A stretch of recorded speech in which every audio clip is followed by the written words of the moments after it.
This is Democratic Congressman Adam Schiff. He is the ranking member on the House Permanent Select Committee on Intelligence. Thank you so much for joining us.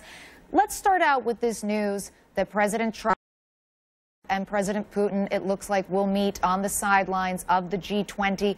What are they going to discuss? And also, if I could just ask you to respond to Ambassador Burns there saying that he views Russia as the #1 threat to the U.S. Well, first of all, I think Nick Burns is absolutely right that the president has an obligation to defend the country against the threat that Russia poses. There is the most immediate threat in terms of potential military confrontation, I think, with North Korea. But in terms of the biggest long-term threat to our democracy, indeed democracy around the world, that does come from Russia. And I can tell you what I think the president ought to be doing at that meeting on the sidelines, not that I have much confidence he will, is he needs to confront Russia over its interference in our election and Russia's interference in the elections of other democratic nations. He needs to make it plain that this will not be tolerated, and he will face heavier sanctions as a result. He also, I think, needs to confront Russia over its continuing meddling in the Ukraine and its continued possession of Ukrainian territory in Crimea. And make it plain that we are not going to work in common cause with Russia in propping up someone who is effectively a war criminal in Damascus. So these, I think, are three of the very important points to raise. But I'll say one other thing to go beyond what Nick Burns just said in that excerpt, and that is the president also has a responsibility to our country to inform the American people of what has happened in terms of Russian interference in our affairs, and to work on taking steps domestically to prepare the public for the next Russian interference, to prepare our elections infrastructure and personnel, none of which he is doing.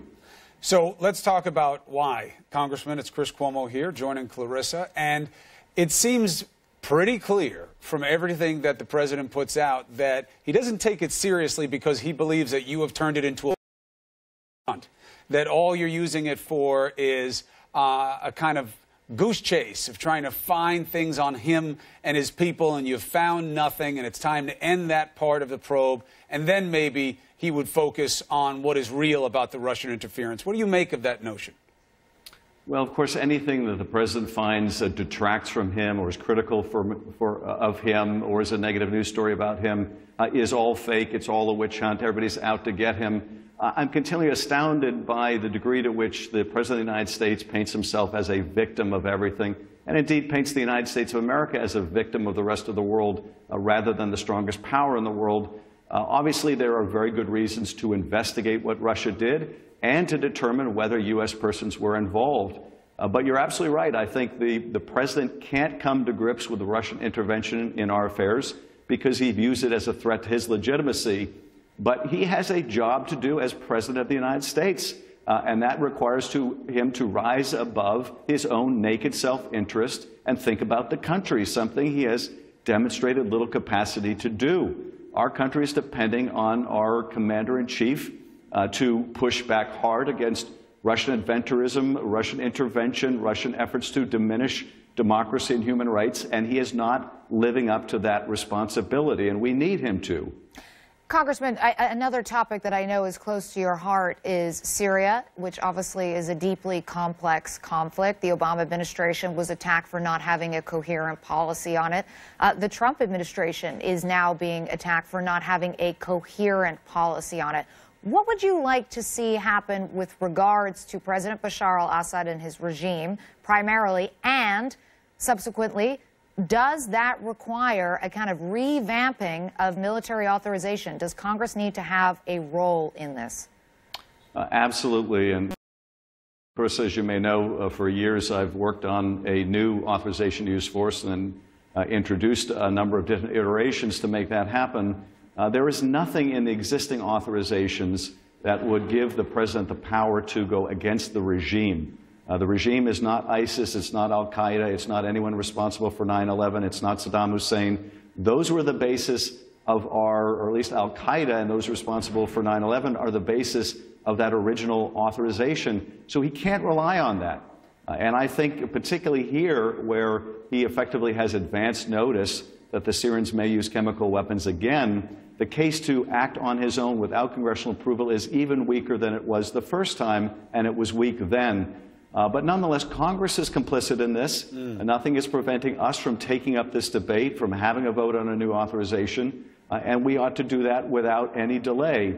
So I think this is absolutely imperative. But you guys have been uncharacteristically quiet about this. This was true, you could argue, towards the end of the Bush administration, certainly all of the Obama administration, and now there's a continuation of it, which is Congress abdicating its constitutional responsibility to declare war because you guys don't want to own the consequences. So you just let the presidents do whatever they want to do. And the proof we saw most recently, Congressman, were the applause that the President Trump, got from Congress for bombing that airport in Syria. He got applauded for it. Why applaud it if there was no legal basis for it? Chris, I think you're absolutely right. Congress has been derelict in its responsibility. I will say this, though. There have been some of us, myself, Tim Kaine, Jeff Flake, and a few others, who have been sounding the alarm about this for years. I've authored amendments on the House floor to defund actions without a new authorization. I've introduced bills. I've called for hearings on them, as has Tim Kaine. So there have been a small group of us who have been very loud about this, but we have gained little or no traction, and that has got to change, because I think you're absolutely right. It's a complete dereliction. There were also several of us after the first strike who made the argument that the ethical grounds, I think, to stand up to Assad when he's using chemical weapons is quite compelling, sure, but the legal grounds is not, and we needed an authorization for that strike. We need an authorization for any future strike, particularly here, Chris, where you have the president threatening grave consequences, and clearly that means an escalation from the first military action, which was in and itself quite substantial. And the longer the potential duration, the more that American troops may be threatened, the more powerful the case for why it can't be done in the absence of congressional authorization. All right, Congressman, thank you very much. Appreciate it.